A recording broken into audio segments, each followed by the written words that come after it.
Hey! In front of me is CUBOT Max 3, and today I would like to show you how you can connect it to printer. You need to begin by opening Settings. Following that, click on Connected Devices and select Connection Preferences.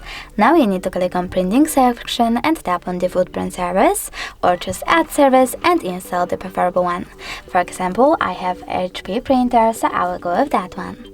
Now I have to wait for it to download and click on the back button twice.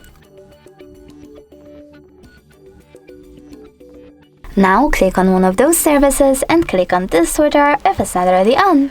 Your device is now searching for a printer. When it finds one, it will connect right away. Thanks so much for watching. If you enjoyed this video, smash that like button, comment and subscribe. Bye!